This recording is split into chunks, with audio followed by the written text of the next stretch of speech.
ہم کریں گے ہر مظلوم کی حمایت۔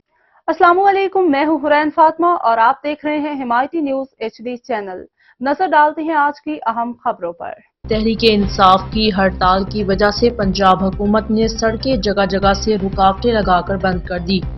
پھلوں، سبزی اور گوشت کی سپلائی شہروں میں بند ہونے سے ہر چیز کے ریٹ ڈبل ہو گئے۔ پتوکی، سرائے مغل، حلہ شیخم، ہنجرہ کلاں میں سبزی اور گوشت کی قیمتوں میں ہڑتال کی وجہ سے اچانک اتساختہ اضافہ، عوام پریشان۔ دکانداروں نے ریٹ لسٹ کو خاطر میں نہ لاتے ہوئے من مرضی کے نرخوں پر فروخت شروع کر رکھی ہے۔ شہریوں نے تفصیلات کے مطابق پنجاب سرکار کی مہنگائی کم کرنے کے دعووں کے برعکس تحصیل پتوکی کے دکانداروں نے خود ساختہ مہنگائی کر کے سبزی اور بڑے گوشت کے نرخ آسمان پر پہنچا دیے۔ شہریوں کا میڈیا سے گفتگو میں کہنا تھا، حکومت عوام کو ریلیف دینے میں مکمل طور پر ناکام ہو چکی ہے۔